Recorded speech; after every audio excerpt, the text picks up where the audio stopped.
All right, welcome back in here to Live Now from Fox. I'm Mehdi Mac. Just about 8:30 on the East Coast, we did see President Trump return to the White House following what he was unfolding there, Operation Epic Fury, the U.S. and Israel's strike on Iran, toppling the Ayatollah, the Iranian supreme leader, and a couple Live Now looks, including there in Washington, D.C., at the White House here on this Sunday evening. Let's continue to discuss the latest because obviously people are curious what President Trump is thinking, what he's saying, the objectives. As they say, this will go until and it will continue until all objectives are achieved. Let's bring into the conversation right now with the Associated Press, friend of the program, Will Weissert. Will, thank you so much for joining us here on Live Now from Fox.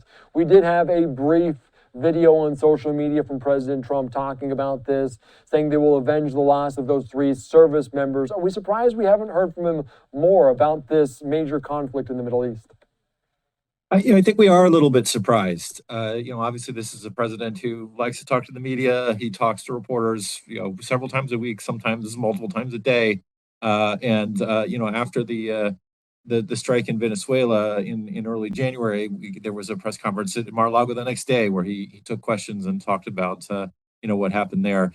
In this case, he was talking to world leaders from around the Middle East. He was also briefed on the shooting in Austin, the White House said, but he didn't have any sort of press conference. The only sort of contact that we had was, as you mentioned, the online videos, and also some reporters called him on his cell phone, and he picked up and sort of talked about this in sort of sporadic, short conversations. But there's also no word on whether we'll get any kind of national address, right? Like, now that he's back in Washington, he could go to the Oval Office and set up and do a sort of an address to the nation. But that's not on the schedule yet, and not been scheduled from what we hear. Doesn't mean it won't happen, but so far there hasn't really been as much sort of public discussion of this, at least from the president himself, as we might have expected. Yeah, and obviously with the supreme leader being taken out by the U.S., you might have expected that. You also noted Venezuela with Maduro when the United States captured that, how he held a press conference. Does it speak to anything, the complicated nature of this, that President Trump focused on this subject rather than addressing the American public? Can you just dissect some of the similarities, but also differences between the two? Yeah, exactly. I mean, the similarities are that that was an operation where they were able to remove President Maduro very quickly. It was very sort of successful, and he was able to sort of detail it quickly after it happened. In this case, as you mentioned, the supreme leader was taken out, was killed, and that was also potentially something that the president could have celebrated. But there are more complicated sort of dynamics. That the conflict is still going on. And sort of what happens now in Iran is very much still an open question, right? In terms of where the leadership will be and the responses. Iran has launched retaliatory strikes in response, right? We've had attacks on Israel and other drone issues and other things around the Middle East. The other piece of this is that the president it just was coming off the State of the Union, where he focused on the economy and sort of affordability and talking about how his policies had really made people's lives better. Well, what's going on now here, war and conflict aside, is the price of oil has started to go up, right? It's up more than 8%, up near 10%. And in the short term, that might be an issue, and that will continue to be an issue because markets, especially oil market, that like stability, right? And we sort of anything but things are sort of anything but stable right now in Iran. All of this could still be very much a win for the White House, right?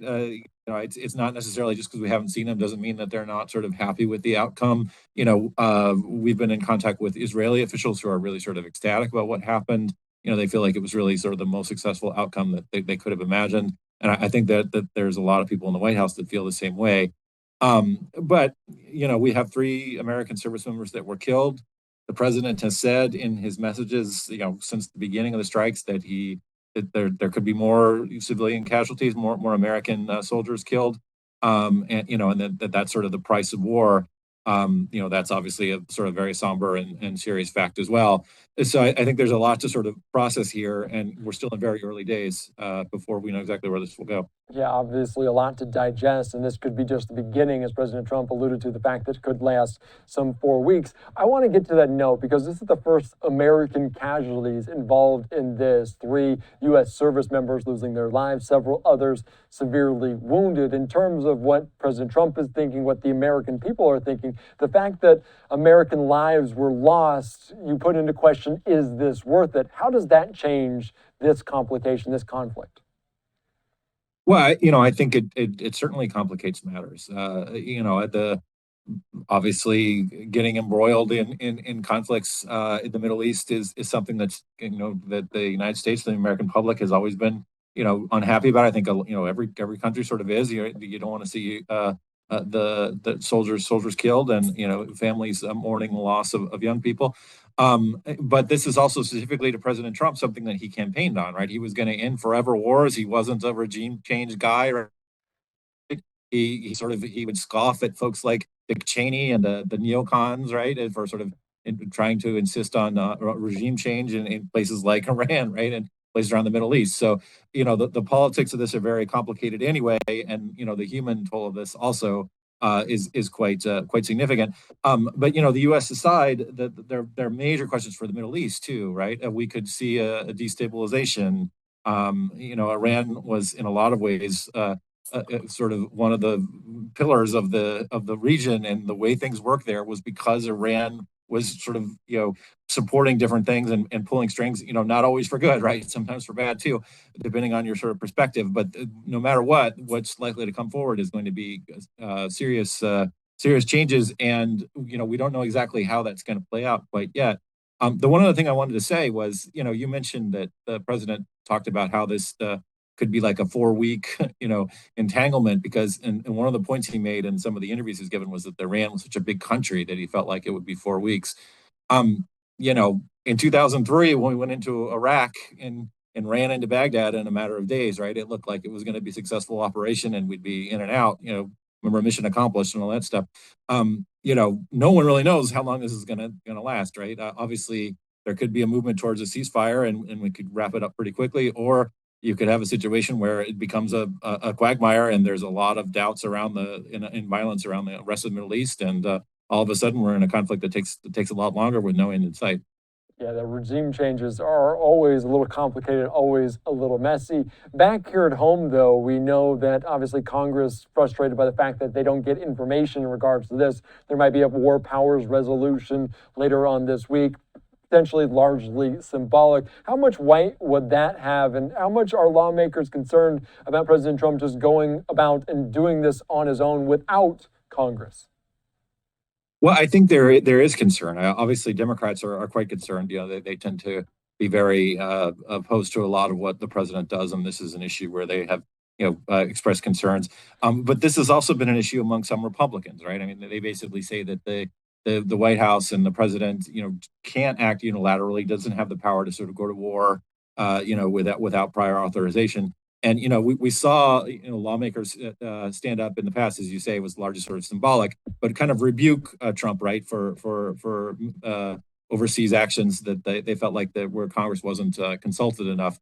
I think we will get some of that. They promised that they're going to brief lawmakers on the Hill, I think on Tuesday, right, at least starting on Tuesday, and then throughout the week there'll be more sort of communication. But these are all things after the fact, right? The bombings have already had, the airstrikes have already happened, and in fact the fighting continues.